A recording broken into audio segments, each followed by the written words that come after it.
नमस्कार दोस्तों। दुख का सबसे बड़ा कारण क्या होता है, आइए इस कहानी के माध्यम से जानते हैं। एक आदमी ने अपने जीवन भर पाई पाई इकट्ठा करके एक बंगले की तरह आलीशान घर बनाया था। इस घर पर उस आदमी को बहुत ज्यादा मोह था। वह घर की जी जान से देखभाल करता था। छोटी मोटी प्रॉब्लम्स आए तो उसे तुरंत दुरुस्त करता था। कई बार लोगों ने उसे उस घर को बेचने की सलाह दी थी। बहुत लोगों ने उसे बहुत अच्छी कीमत पर उस घर को मांगा भी था। उसका खुद का बेटा भी अच्छी कीमत मिलने से उस घर को बेचने के लिए तैयार था, लेकिन वो आदमी कभी भी उस घर को छोड़ने के लिए तैयार नहीं था। उसे जीवन में किसी भी और वस्तु से ज्यादा इस घर पर गर्व था और अभिमान भी था। एक दिन वो आदमी बाजार गया हुआ था। जब वह बाजार से लौटा तो उसने देखा कि उसके घर के सामने बहुत बड़ी भीड़ जमा है। वह दौड़ते हुए आया तो उसे बहुत बड़ा आघात लगा, क्योंकि उसके घर में आग लग चुकी थी। अपने सबसे प्यारे घर को ऐसे आग में जलते हुए देखकर वह अधमरा सा हो गया।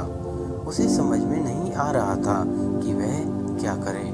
उसने निर्णय लिया कि अगर उसका घर नहीं रहेगा तो वह भी नहीं रहेगा। वह भी उसी जलते हुए घर में अपनी जान दे देगा। अपने दुख में जब वो आदमी जलते हुए घर में जाकर अपनी जान देने गया, तब वह तमाशा देख रहे लोगों में से एक ने उसे रोक लिया और उससे कहा कि क्यों बेवजह अपनी जान देना चाहते हो, क्योंकि अब यह घर तुम्हारा नहीं है। एक दिन पहले ही तुम्हारे बेटे ने इस घर का सौदा किसी के साथ कर दिया था। जैसे ही उस आदमी को इस बात का पता चला, उसका सारा दुख खत्म हो गया। अब वह आदमी भी वहीं बाकी लोगों की तरह खड़े होकर उस घर के जलने का तमाशा देख रहा था।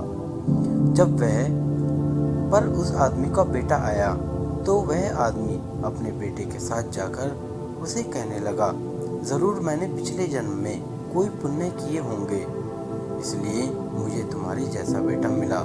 अगर तुमने इस घर को सही समय पर बेचा ना होता तो आज मेरी जान चली जाती। तुमने इस घर को सही समय पर बेचकर मेरी जान बचा ली बेटा। बाप की बातें सुनकर बेटे का मुंह उतर गया। उसने बड़े दुख के साथ कहा कि पापा, मैं इस घर का सौदा करने के लिए जरूर गया था, लेकिन अभी इसी घर का सौदा पक्का नहीं हुआ था। यह सुनते ही आदमी का दिल फिर से बैठ गया। वह अपना सर और छाती पीट पीट कर रोने लगा और कहने लगा कि मैं बर्बाद हो गया हूँ।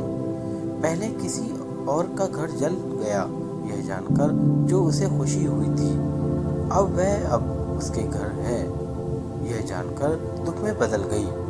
दोस्तों, इस कहानी से हमें बहुत अच्छी तरह से समझ सकते हैं कि दुख का कारण किसी भी चीज़ को अपना मानना होता है। जब कोई चीज़ अपनी है और वह हमें छोड़कर जाती है तो बहुत दुख होता है, लेकिन अगर वह चीज़ किसी और की होती है और उसके साथ कुछ भी हो जाए तो हमें दुख नहीं होता।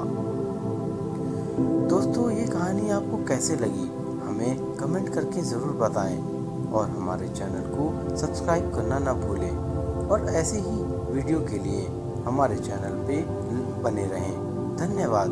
आपका दिन शुभ हो।